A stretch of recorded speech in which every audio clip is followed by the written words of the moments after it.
Bien, muy buenas tardes tengan todos ustedes. Bienvenidos a este webinar que le hemos llamado Aspectos Legales para Emprender tu propio negocio.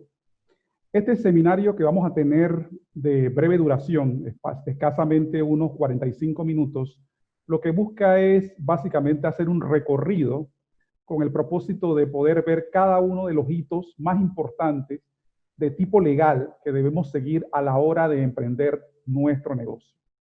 El presente webinar es presentado como una iniciativa de la Facultad de Derecho y Ciencias Políticas de la Universidad Latina de Panamá. A través de su facultad, la Universidad Latina de Panamá ofrece este tipo de servicios con el propósito de poder orientar a la comunidad en materia de los aspectos legales principales en materia empresarial en este primer momento. Obviamente, las aperturas de la Universidad Latina están por iniciar, así que cualquiera persona que esté interesado, básicamente, en participar en el periodo de admisión y de matrícula de esta universidad, y muy especial en sus facultades, pero en el caso de la Facultad de Derecho, pueden comunicarse desde ya a la Universidad Latina a través de las redes sociales o bien con mi persona, que dejaré entonces cada uno de los elementos que ustedes deben seguir para su realización. Vamos a empezar entonces con un pensamiento de Bertolt Brecht, que básicamente nos dice específicamente que hay hombres y mujeres que luchan un día y son buenos. Hay otros que luchan un año y son mejores. Pero hay quienes luchan muchos años y todavía son mucho más buenos. Pero hay quienes luchan toda la vida y esos son principalmente los imprescindibles. Igualmente recordamos también a Albert Einstein cuando nos decía, en medio de la crisis no podemos resolver problemas pensando que de la misma manera cuando los creamos. En otras palabras, es una invitación a partir de este webinar para que pongamos desde ya en perspectiva cuáles son nuestras posibilidades de emprendimiento a partir del día de hoy. Las reglas del juego de este webinar son bastante simples. Ustedes van a escuchar una presentación en base a los slides que vamos a estar revisando y en la medida en que vaya avanzando la presentación, ustedes pueden formular sus preguntas a través del chat o bien esperar al periodo en que este expositor formule por si hay algún tipo de pregunta o duda. En el momento en que usted quiera hacer alguna pregunta de carácter presencial, les voy a pedir que por favor enciendan tanto su micrófono como la imagen para efectos de que quede registrada la persona que hace la pregunta y podrá formular las preguntas que ustedes crean conveniente con relación al caso que estamos realizando. Si no, entonces lo pueden hacer ambientalmente a través del uso del chat que está en la parte de abajo. En este caso particular vamos a revisar cada uno de los trámites de carácter legales como procesos que se dan como base del rol tan importante que tiene el profesional del derecho, específicamente en los diferentes aspectos que representan la iniciación de un negocio. Como hemos dicho, esta es una presentación principalmente de la Universidad Latina que ofrece este webinar de orientación.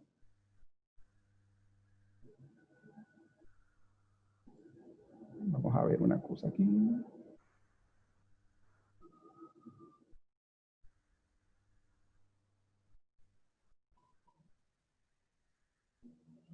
Bien, para iniciar entonces la presentación de la tarde de hoy, ya casi vamos a hacer una breve reseña en cuanto a la Universidad Latina se refiere, muy breve. Ustedes pueden observar básicamente el campus que se encuentra ante nosotros. Si observan mi cursor, donde está el cursor es la Facultad de Derecho y Ciencias Políticas. El campus básicamente abarca diferentes facultades que básicamente tocan todas las disciplinas en cuanto a las ciencias y el arte en cuanto a materia universitaria se refiere. Un poco la reseña histórica de la Universidad Latina es que es una universidad que prácticamente nace en 1991 en Paso Canoas, en Costa Rica. O sea que en mera frontera, básicamente esta universidad se abre paso dando como principal programa la maestría en educación, principalmente para estudiantes panameños. De ahí en adelante, entonces, se inscribe la universidad en el Ministerio de Educación y mediante el decreto 606 del 4 de diciembre de 1991 se permite esencialmente a la Universidad Latina de Panamá iniciar programas de pregrado, grado y posgrado, tanto en toda la República Nacional, pero principalmente se concentra en las ciudades de Panamá y David. En el primer semestre de 1992, la sede básicamente inscribe 56 estudiantes en sus programas de administración de negocios y educación, que básicamente fueron los pilares de esta universidad. De ahí para adelante, lo que tenemos es una historia de éxito, donde prácticamente se ha posicionado la Universidad Latina en diferentes provincias de la República de Panamá y con diferentes especialidades, hasta llegar el año 2001, donde la Universidad Latina en la ciudad de Panamá tiene su campus central en el edificio en la avenida Ricardo J. Alfaro. Es en el año 2017 donde la Universidad Latina inaugura su última sede, que está ubicada principalmente en la ciudad de Penonomé, en la provincia de Copiapó. La Universidad Latina, entonces, tiene como parte de su oferta la Facultad de Derechos y Ciencias Políticas, busca, y lo hace a través de este seminario, formar principalmente a los abogados, futuros abogados, con una conciencia de absoluto respeto al orden jurídico, y principalmente a orientar no solamente a él como profesional, sino a todos los conciudadanos, a los que es realmente el Estado de Derecho, tratando de inculcar en ese estudiante lo que es la actitud crítica, de manera que pueda valorar cada uno de los problemas nacionales, pero desde una perspectiva jurídica. Esta es un poco la visión que tiene la Facultad de Derecho y Ciencias Políticas, que realiza programas de pregrado y posgrado a lo largo y ancho del territorio nacional. Empecemos entonces con lo que nos refiere hoy en cuanto a los aspectos legales a la hora de iniciar tu negocio. Definitivamente que la actual situación económica, crisis sanitaria y crisis económica en la cual estamos envueltos, nos ha llevado cada mes a reflexionar en la importancia de poder emprender. Y cuando hablamos del emprendimiento, tenemos que ceñirnos específicamente de que estamos buscando formas e innovaciones hacia el éxito. ¿Y cómo lo hacemos? Principalmente ante el triángulo del éxito. Eso implica que ustedes, como asesores o futuros asesores legales o asesores económicos de esas empresas, deben procurar de que las personas a las cuales ustedes asesoren, emprendedores que pudiera ser usted o pudiera ser yo mismo, básicamente nos encontremos en este triángulo del éxito, en donde es importante saber las actitudes, con P, cada una de las destrezas que básicamente uno adquiere a través de la educación permanente y formal, pero también es muy importante el querer, o sea, las actitudes. ¿Cuál es ese perfil? ¿Cuáles son esas habilidades ya no tanto duras, sino blandas, sobre la cual debemos fundamentar nuestra actuación como profesionales? Y definitivamente que juega un rol importante en el saber actuar y en el saber conocer y hacer, tener los recursos. Definitivamente que tenemos que entender que los recursos hoy por hoy están limitados.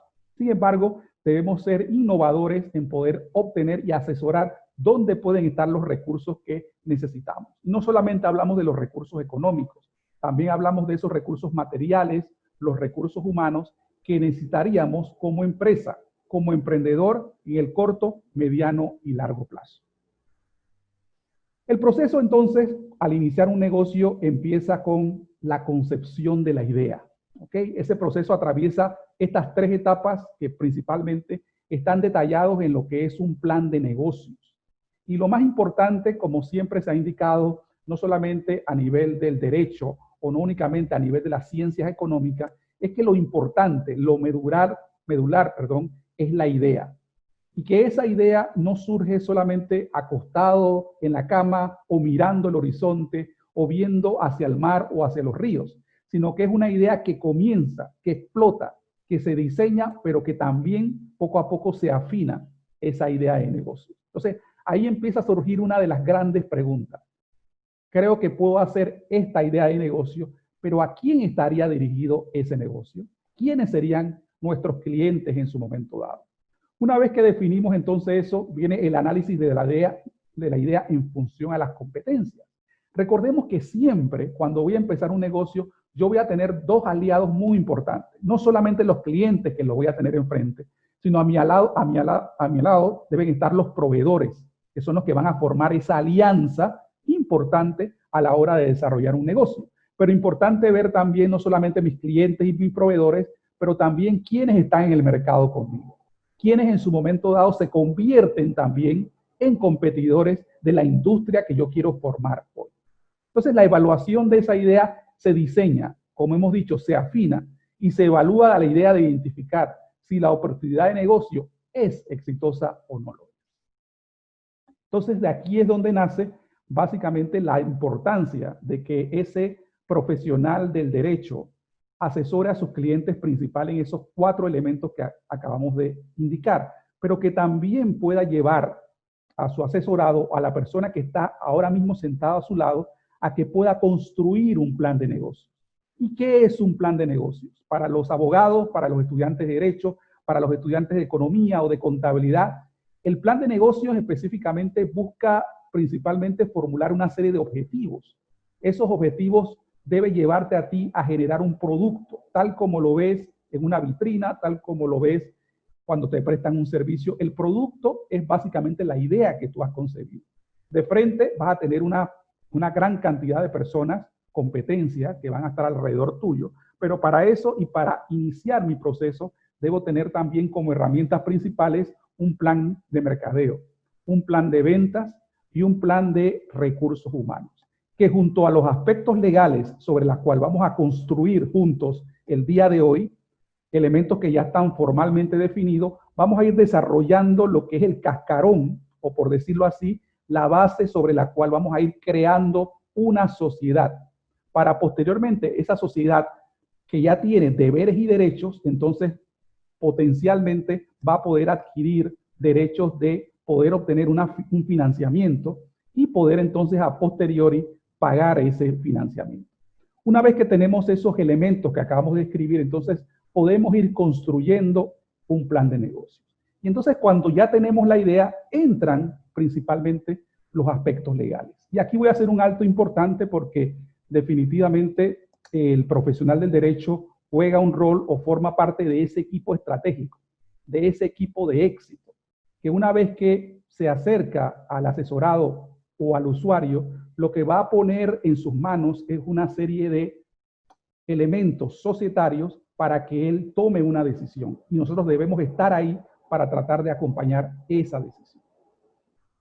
Entonces, la pregunta que surge una vez que yo tengo mi idea, una vez que yo tengo definidos los clientes, una vez que tengo mis proveedores, un plan de negocio, un plan de mercadeo, ¿cuál sería el vehículo para llegar de un punto A a un punto B? O si ustedes me lo permiten, llegar a hacer un emprendimiento completamente exitoso. En Panamá, básicamente, a la hora de hablar de una estructura jurídica de negocios, tenemos que pensar en lo que son las personas. Las personas no solamente a quien va dirigido mi negocio, sino las personas que existen para efectos míos de cómo realizar ese negocio. Entonces, aquí entra algo que se enseña mucho al inicio de la licenciatura en Derecho, cuando se habla de la teoría de las personas. Y la teoría de las personas es básicamente la historia de ustedes y yo, porque las personas solamente son 2 desde el punto de vista jurídico. Primero, las personas naturales, que específicamente son ustedes que me ven del otro lado de la pantalla, y mi persona.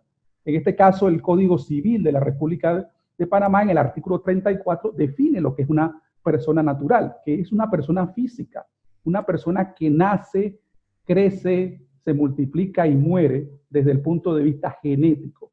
Es parte de la especie humana, independientemente de su sexo o su estirpe. O sea, son las personas como ustedes y yo, de carne y hueso, las que nos conocemos dentro del mundo jurídico como personas naturales. Y entonces podemos empezar un negocio a partir de la experiencia que tengamos cada uno de ustedes con su nombre y apellido. Cada uno de ustedes con su nombre y apellido está debidamente registrado en el Tribunal Electoral si tienen una cédula de identidad personal. Pero si son extranjeros, su información la llevan ustedes a través del uso del pasaporte, donde hay información inicial que puede comenzar básicamente a involucrarse en un negocio per se. Entonces, las personas naturales pueden realizar actividades económicas a título personal. Asimismo, como existen las personas naturales, los comerciantes que realizan actividades pequeños a su nombre y apellido, también existen las personas jurídicas. En el caso de las personas jurídicas, lo que nos referimos específicamente es lo que usted ahora mismo al salir de su residencia, cuando encuentra algún tipo de negocio o algún tipo de empresa, corporación, o cuando atiende una llamada de un banco, o si va en su momento dado a comunicarse con el colegio de sus hijos. El colegio, el banco, el supermercado, básicamente son ejemplos palpables de una persona jurídica. Ya no es natural, obviamente las personas naturales son importantes para empujar ese negocio que se desarrolla a través de la persona jurídica, pero en este caso el responsable es una empresa o un representante legal, en este caso, que básicamente representa a esa empresa en diferentes actuaciones dentro del mundo jurídico. Entonces, en el caso de las personas naturales, cuando usted actúa con su propio negocio, usted actúa con su cédula o su número de pasaporte, o bien lo que se conoce como el 8NT, que es un número que identifica a esa persona extranjera para efecto de las obligaciones fiscales o tributarias.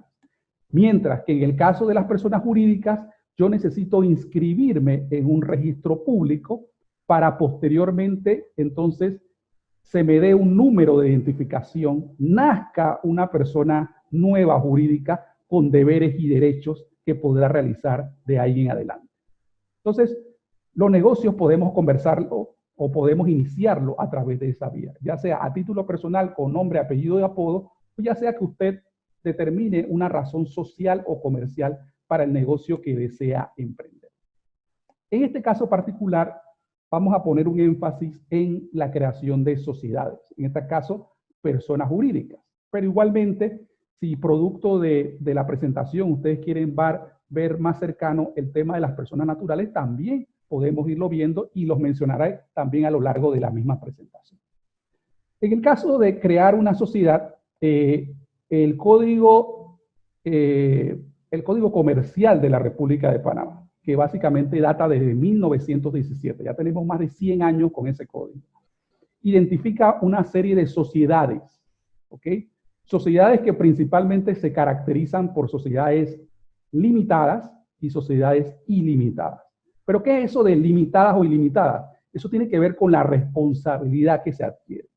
Cuando hablamos de responsabilidad civil, comercial, penal, es una responsabilidad ilimitada, es que la misma se puede extender a los bienes de la persona que es el dueño. Pero si la responsabilidad es limitada, la misma es solamente extendible hasta el aporte que realiza dentro de ese negocio. Entonces es muy importante saber cuáles son esas sociedades de responsabilidad ilimitada, como son las sociedades colectivas, como son las sociedades en comanditas que están dentro del Código de Comercio. Por ejemplo, se da el caso de las sociedades civiles, que son para los profesionales. Usted, de repente, como profesional del derecho u otro profesional quiere realizar una firma, entonces se identifica que esa firma entra dentro de lo que se llama una sociedad civil. Pero en el caso de las sociedades con actos de comercio pueden ser de carácter colectiva o pueden ser en comanditas, como comúnmente se le parece. Sin embargo, hoy por hoy, mucha gente, y yo estoy seguro que ustedes están pensando eso, definitivamente hay que tratar de limitar hasta donde sea posible esa responsabilidad. No sea que yo vea menoscabado o comprometido mi patrimonio de toda la vida. Entonces, prácticamente el 90% de la institucionalidad empresarial se da a través de lo que se llaman las sociedades anónimas, o lo que comúnmente se llaman las sociedades de capital, en donde principalmente su patrimonio es anónimo, eso de nombre, porque eso ha cambiado mucho con el tiempo, ya no existe tal cosa como acciones al portador, al libre albedrío, sino que las mismas han sido de carácter inmovilizadas, o ya básicamente no hay mucho estímulo para crear estas sociedades que se hacían antes de papel, en donde figuraban como sociedades que tenían acciones al portador. Ya en su gran mayoría se privilegia las acciones nominativas.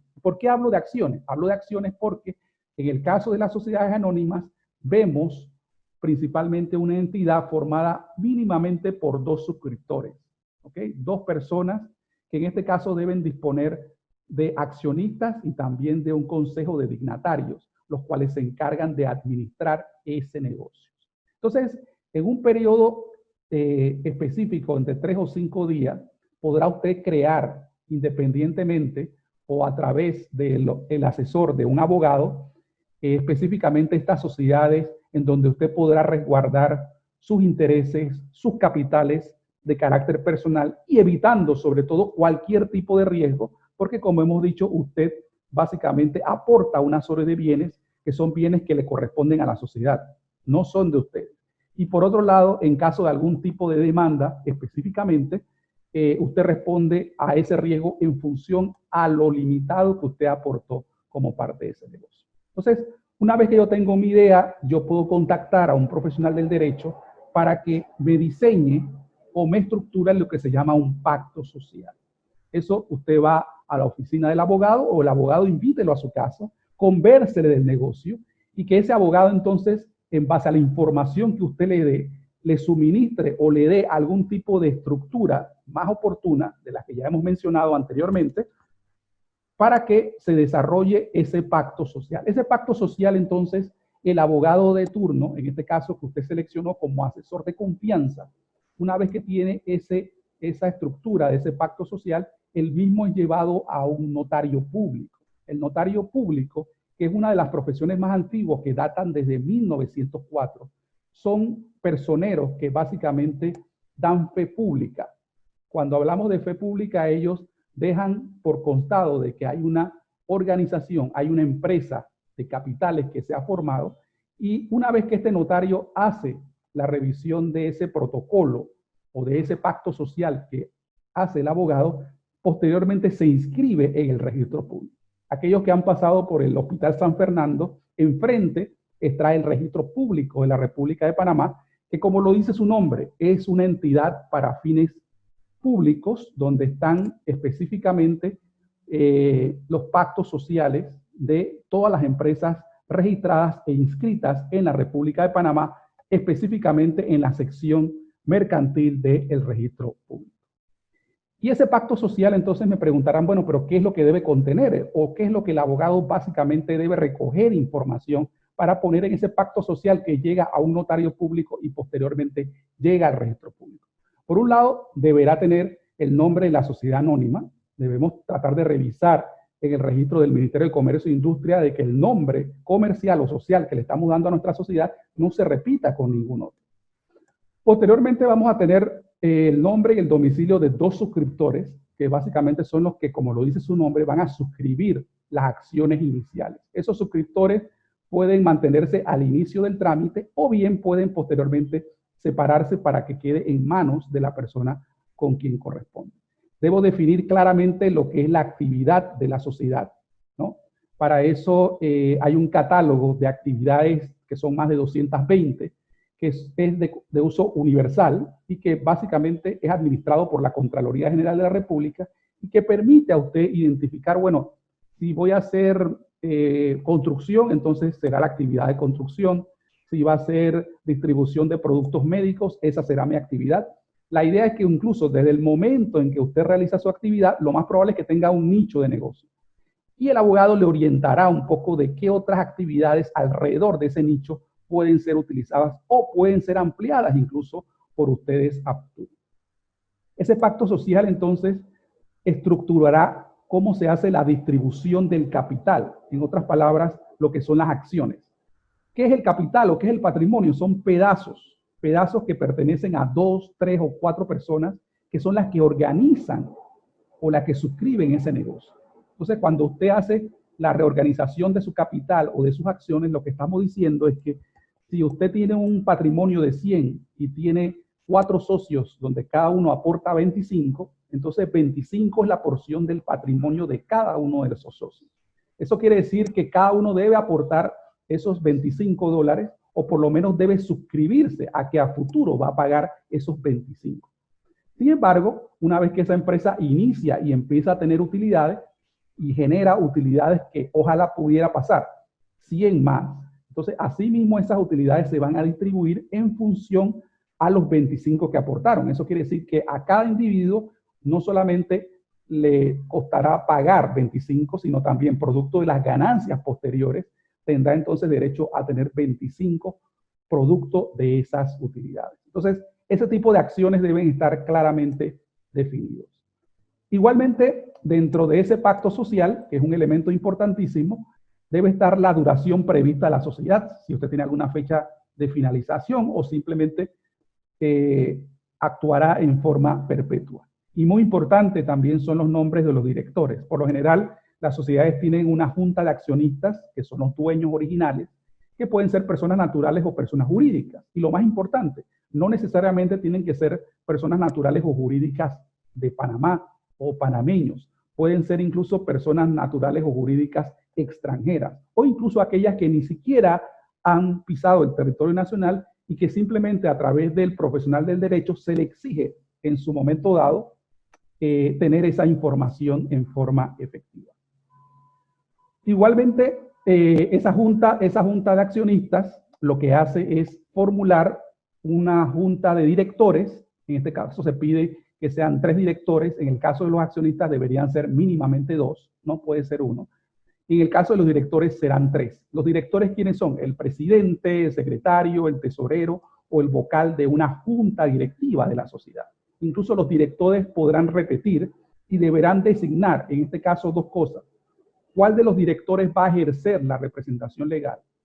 Y el otro elemento más importante, deberán designar un agente residente, que en este caso será su consejero de confianza, su abogado corporativo, aquella persona versada en el área de derecho que podrá, por un lado, acceder para cualquier tipo de consulta y representará legalmente a la sociedad en cualquier tipo de solicitud que realice el Estado.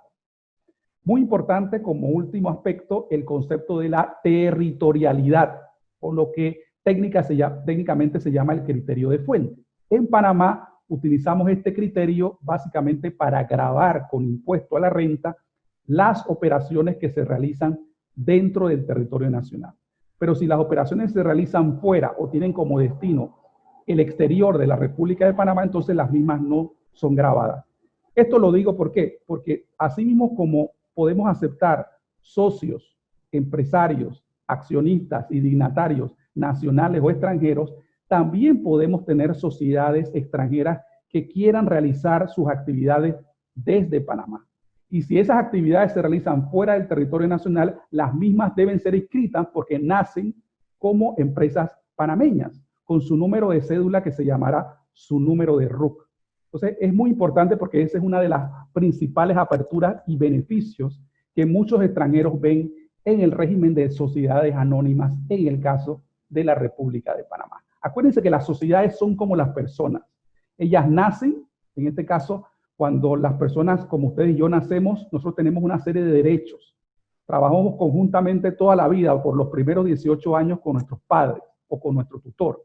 Y posteriormente entonces obtenemos una ciudadanía y a partir de ahí tenemos ya deberes y derechos como panameño o panameña o como extranjero o extranjera residente dentro del territorio nacional. En el caso de las sociedades, ese tiempo de llegar a los 18 años prácticamente nacen al momento de inscribirse esa sociedad dentro del registro público. Y eso es importante que lo tengamos en cuenta como referencia de análisis.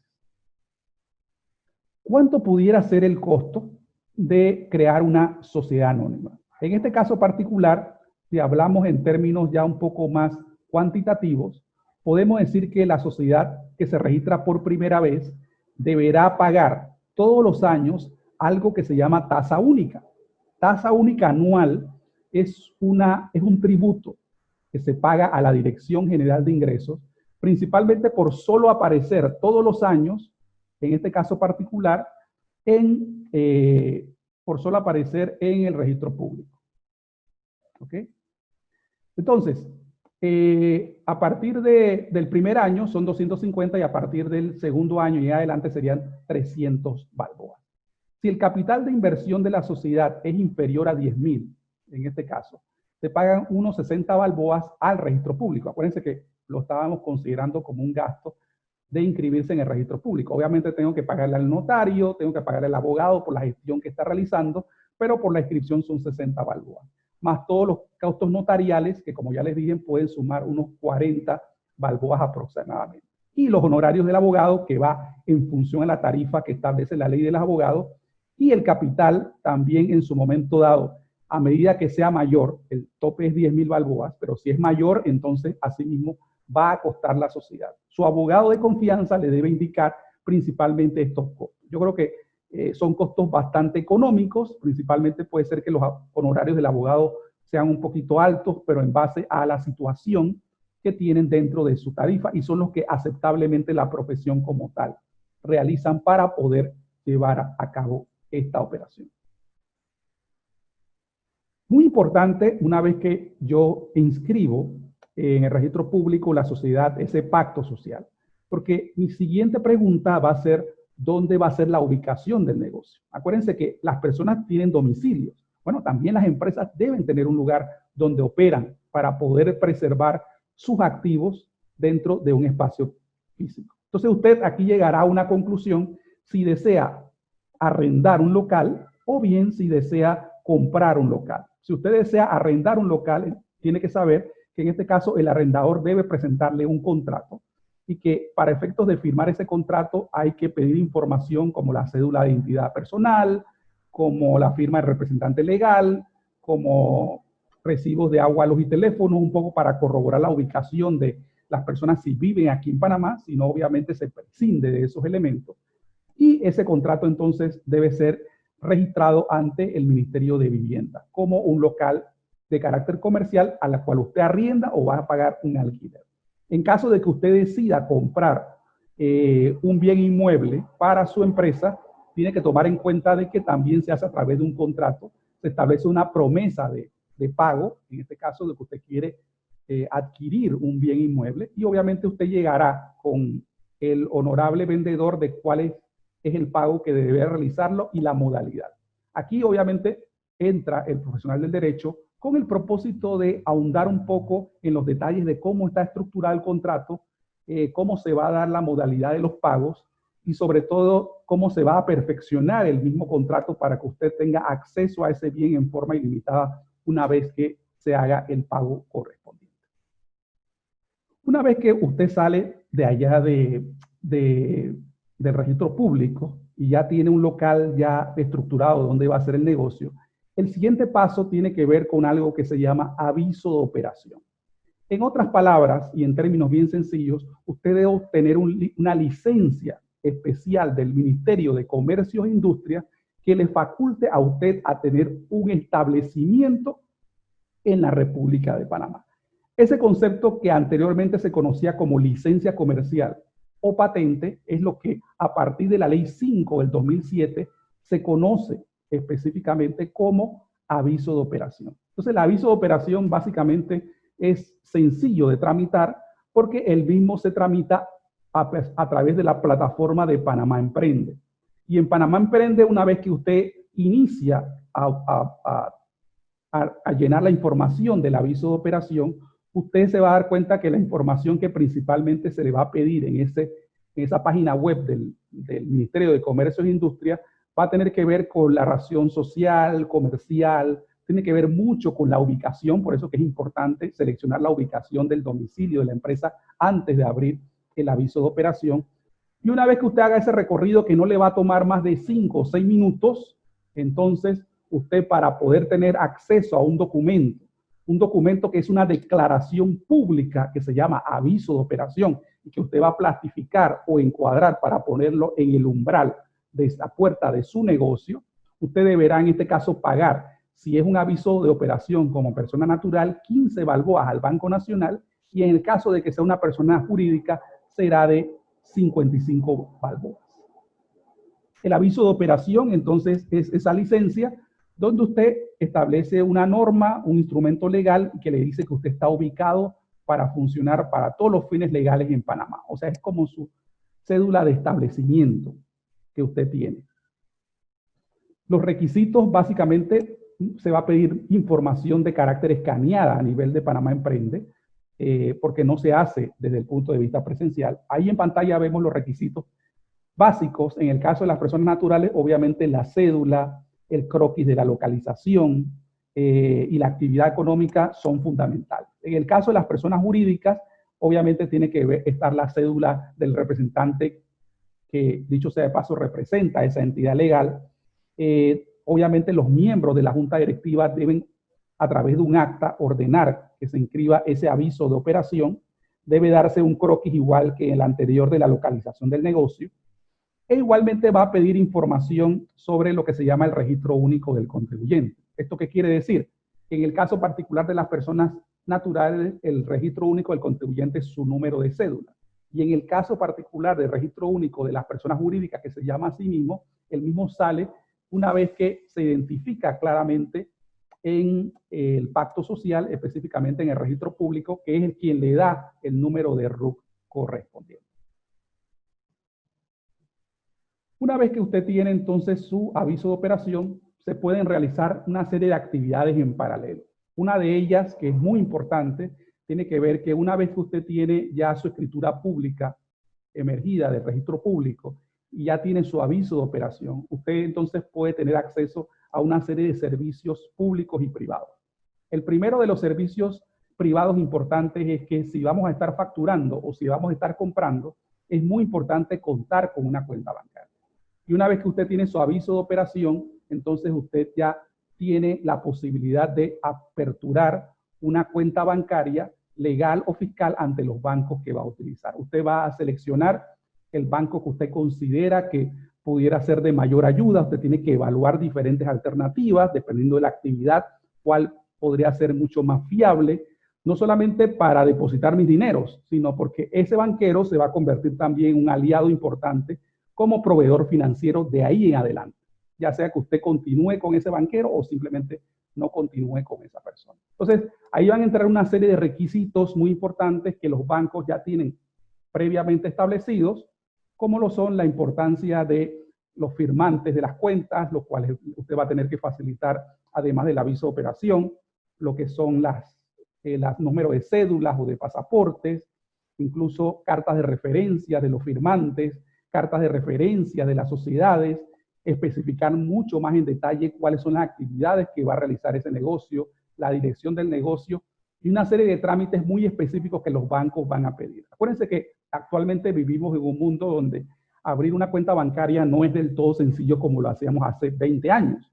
Hoy por hoy se nos pide información de más en vista de que los bancos están tratando de custodiar una serie de elementos reputacionales e igualmente algunos aspectos que a veces nosotros como usuarios pudiéramos pensar de que son muy retrasados en ese sentido o que toman demasiado tiempo. Sin embargo, creemos que los bancos están haciendo un rol importante en cuanto a la identificación de esas personas.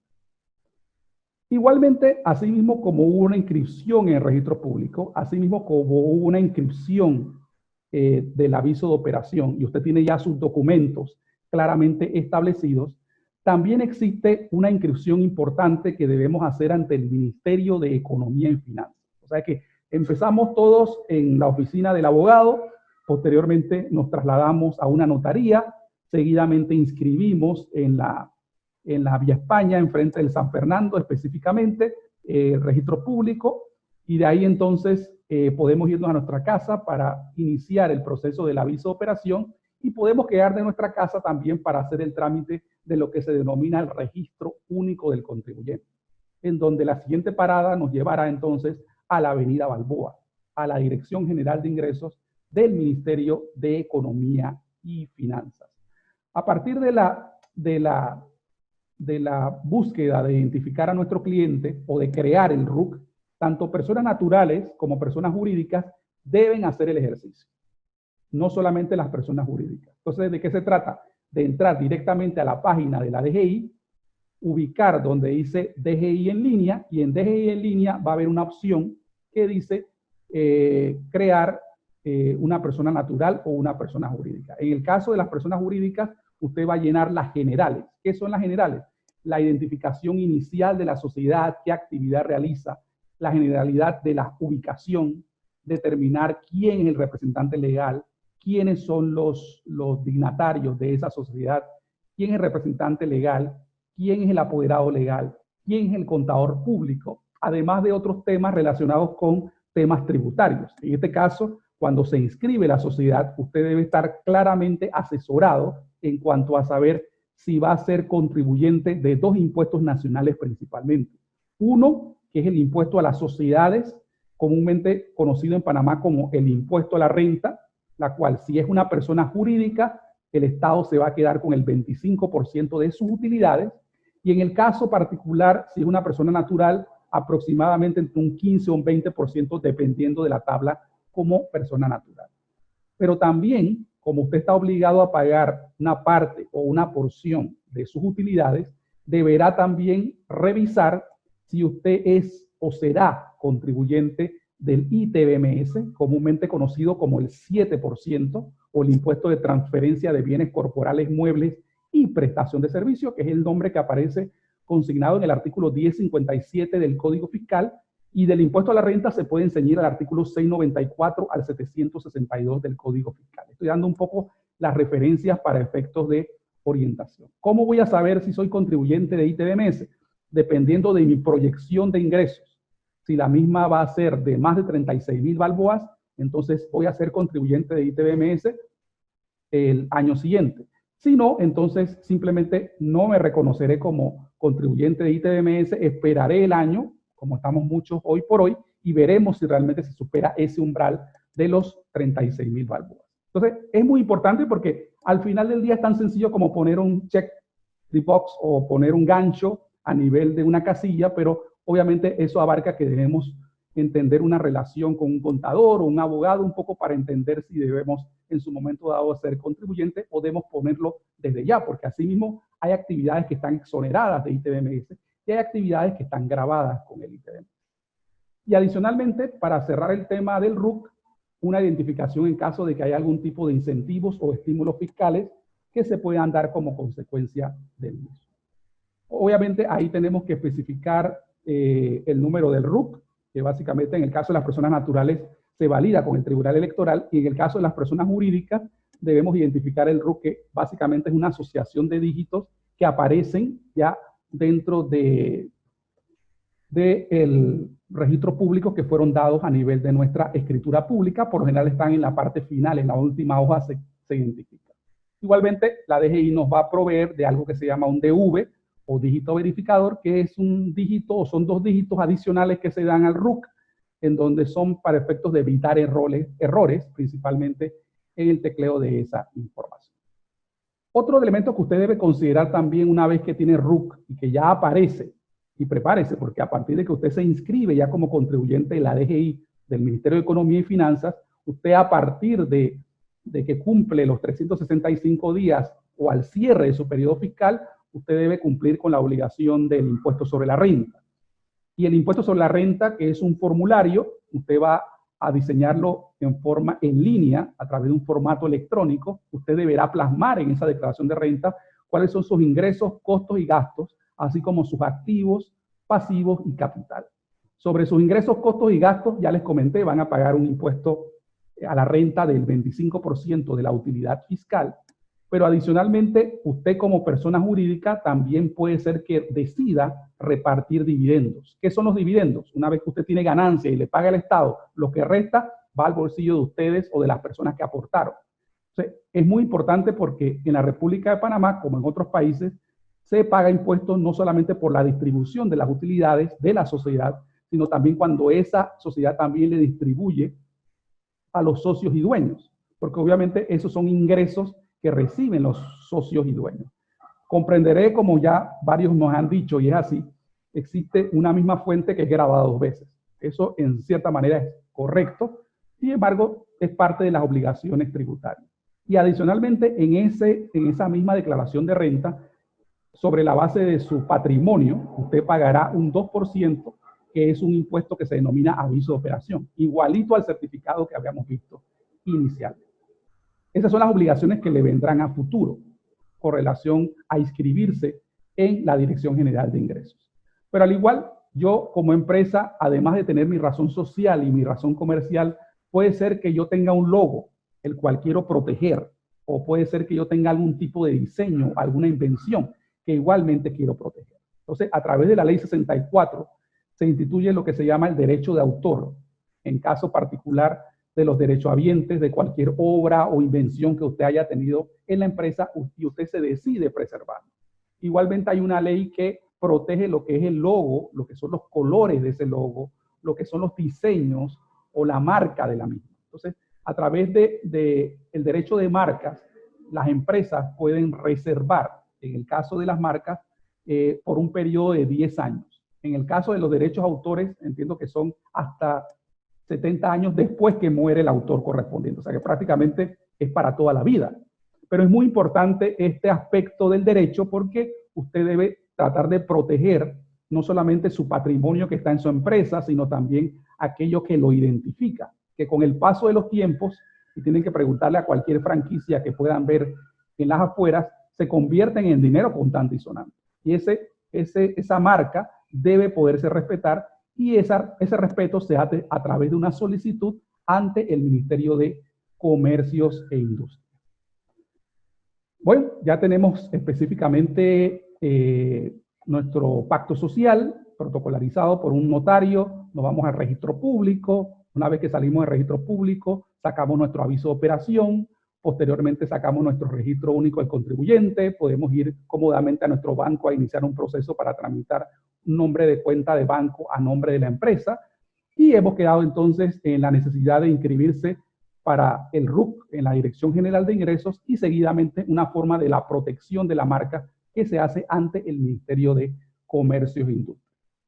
Lo que falta es básicamente algo mínimo porque habría que, para efectos de nuestro local comercial, adquirir una serie de servicios de utilidad pública, agua, luz, teléfono, internet, en la cual la principal operación va a ser tener la cédula de representante legal que se designó, como vieron en el registro público, y el aviso de operación, que le da a los prestadores de servicios de utilidad pública la evidencia necesaria para reconocerles a ustedes como una persona y que pueden obtener derechos de estos servicios, pero también el deber y la obligación de pagar por ellos.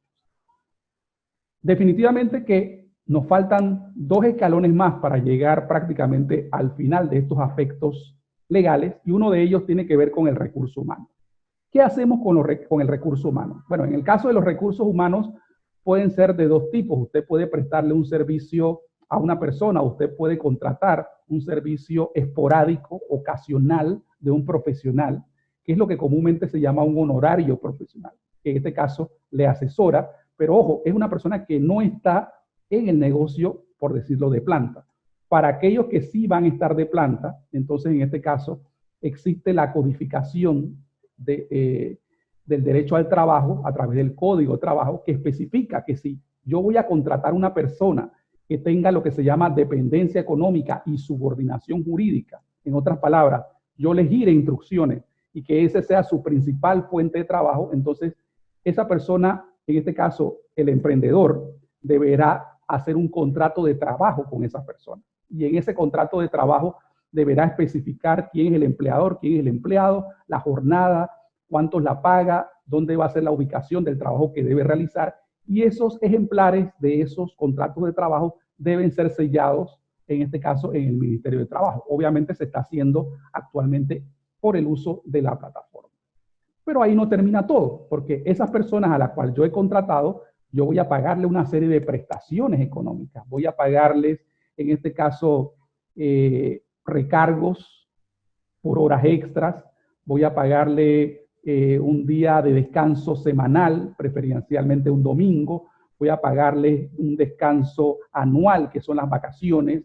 Y voy a pagarle un 13º mes como remuneración adicional a los 12 meses que se trabaja. Y esas prestaciones económicas también van a seguir no solamente durante, sino al momento en que yo liquido un personal, porque cuando liquido a ese personal va a haber una serie de derechos adquiridos que voy a tener que reconocer, vacaciones, 13º mes y prima antigüedad, y va a haber una serie de derechos especulativos que va a depender cómo va a salir esa persona de la empresa, bajo qué causales de terminación, que va a dar origen a un preaviso o una indemnización. Entonces, todo esto se maneja como prestaciones económicas en el Ministerio de Trabajo. Pero esas personas que están conmigo, además de las prestaciones que yo le pago y el salario, uno podría decir, bueno, eso es lo que necesitan básicamente para vivir.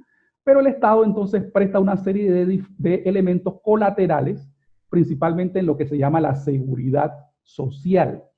Así que con esos contratos de trabajo, específicamente si son nacionales o extranjeros, necesito inscribirme como empresa en la caja del Seguro Social. También se hace a través de la plataforma del seguro, pero se hace un trámite de carácter presencial en lo que se llama una firma electrónica, porque usted va a tener todos los meses que generar una planilla adicional a la de pago de sus empleados, donde deberá indicar las deducciones que usted le debe hacer, que le debe pagar usted como patrono y él como obrero a la caja del Seguro Social para que provean específicamente 3 servicios. Primero, la caja del Seguro Social provee una prima de hospitalización, en este caso, para la atención en los hospitales de la caja del Seguro Social, ofrece un servicio de hospitalización en lo que se conoce también la maternidad, ofrece un servicio de riesgos profesionales en caso de accidentes en el lugar de trabajo y ofrece también un servicio de administración de fondos de pensiones, en otras palabras, lo que comúnmente se llama la jubilación.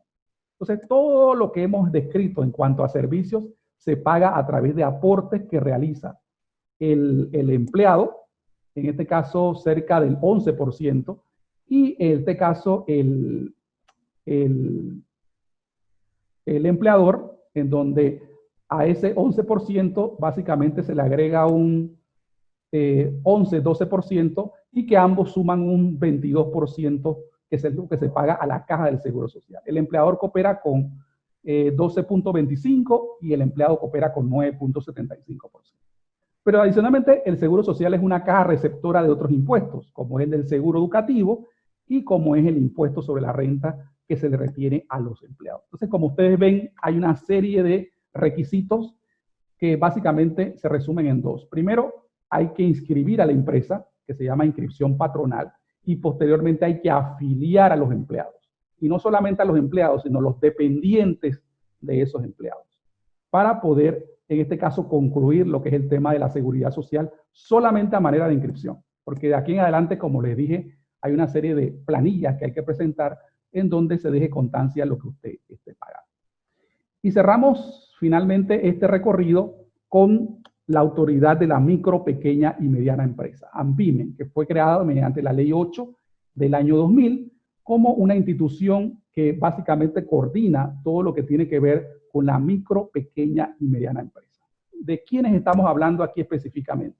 Cuando hablamos de una microempresa, estamos hablando de una sociedad que no generó en el año más de $150,000. $150,000 o menos es una microempresa. Una pequeña empresa va de 150,000 a 1,000,000 de balboas. Esa es una pequeña empresa. Y la mediana empresa que va de 1,000,000 de balboas a 2.5 millones de dólares. Entonces, en base a esas 3 categorías, la AMPIME provee una serie de servicios en cuanto ahora mismo está el tema de los préstamos semilla, financiamientos, pero en el caso particular de las microempresas, o sea, aquellas que están por debajo de los 150,000, la AMPIME provee una exoneración por espacio de 3 años del impuesto a la renta. O sea que si usted se inscribe en el registro empresarial y aquí deberá entrar a la AMPIME, usted va a recibir, si realiza una actividad de actos de comercio y tenga su aviso de operación en regla, usted va a no pagar impuestos sobre la renta por 3 años. Ojo, no es que no va a presentar declaración de renta, sino que simplemente no va a pagar el impuesto a la renta. Los otros impuestos, obviamente, sí deberá cubrirlos bajo el paraguas de AMPIME.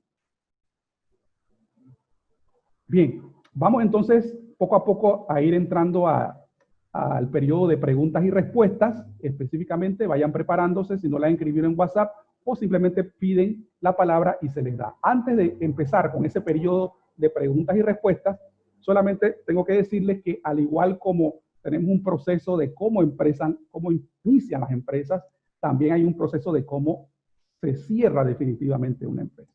Y lo único que tenemos que hacer es simplemente hacer una serie de cierres específicamente, pero en inversa. En otras palabras, tenemos que hacer cierre por cada uno de esos departamentos, agencias que estamos realizando, en donde le debemos informar de acuerdo a los parámetros y medidas de cada una de esas agencias que deseamos terminar definitivamente el negocio. Se me olvidó una institución muy importante que no la puse aquí, pero que es fundamental, que es el municipio. En Panamá no solamente se pagan impuestos nacionales, sino que se pagan impuestos municipales. Cada uno de los más de 80 municipios en la República de Panamá tiene su sistema tributario específico.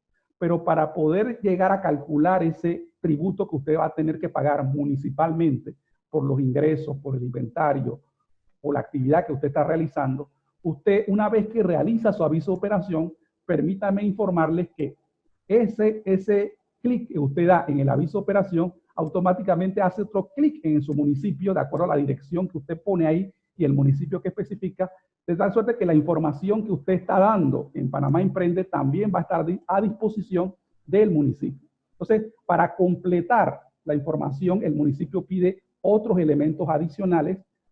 En tal caso, lo que debe hacer es que una vez que saca su aviso de operación, trasládese, no tiene que ser ese día ni el día siguiente, pero trasládese en el periodo no mayor a 15 días al municipio, en este caso, a la oficina administrativa del municipio y regularice cuáles son las obligaciones que específicamente todavía faltan y ellos le darán un número de identificación municipal que, al igual que el RUC, es su número de identificación a nivel nacional. Igualmente, en el caso de la Caja del Seguro Social, también ese número identificador. Y terminamos entonces la presentación de la tarde de hoy diciendo que uno de los retos que usted tiene como empresario o como empresaria es lograr posicionar a su empresa en el mercado, pero sobre todo mantenerla saludablemente y financieramente en lo mejor. ¿Y cómo lo logramos? Lo logramos a través de un profesional que realmente conozca y que le asesore de primer nivel de cuáles son las obligaciones legales que tiene su empresa. Aquí en pantalla van a tener mis contactos específicamente. Voy a dejarlo ahí mientras pasamos al periodo de preguntas y respuestas. Ahí está mi correo electrónico, que básicamente para cualquier pregunta, asesoría o igualmente yo también los puedo orientar en lo que es el recorrido en caso de que se quieran inscribir en alguna de las facultades de la Universidad Latina, específicamente la Facultad de Derecho. Soy docente de la Universidad Latina por más de 15 años e igualmente he jugado el rol de docente, pero también de estudiante. Así que, como quien dice, he estado de las dos formas y no dejo de categorizar la importancia, por ser egresado de la Facultad de Derecho, de la importancia que juega el rol del abogado en la sociedad actual y sobre todo en estos momentos de crisis sanitaria y económica. Igualmente estoy en las redes sociales como EdgarCam17, me pueden buscar en Instagram o en Twitter, ahí voy a estar para ustedes. Mi teléfono, que me pueden acceder a través del WhatsApp en caso de que no les pueda contestar, es el 66767891 y aparece también mi número físico para cualquier tipo de información que ustedes puedan tener con relación a la pregunta. ¿Okay? Bien, ahí los dejo unos segundos y abrimos entonces si hay alguna pregunta de parte del auditorio que tenemos el día de hoy en cuanto a la presentación. Quiero también decirles de que esta no va a ser el único webinar. A través de las redes de la Universidad Latina vamos a tener uno en noviembre y otro en diciembre, específicamente orientados a fortalecer al emprendedor dentro del marco de lo que la Facultad de Derecho y Ciencias Políticas presenta. ¿Okay? Con esto entonces terminamos la presentación del día de hoy. Muy buenas tardes, muy buenas noches a aquellos que nos escuchan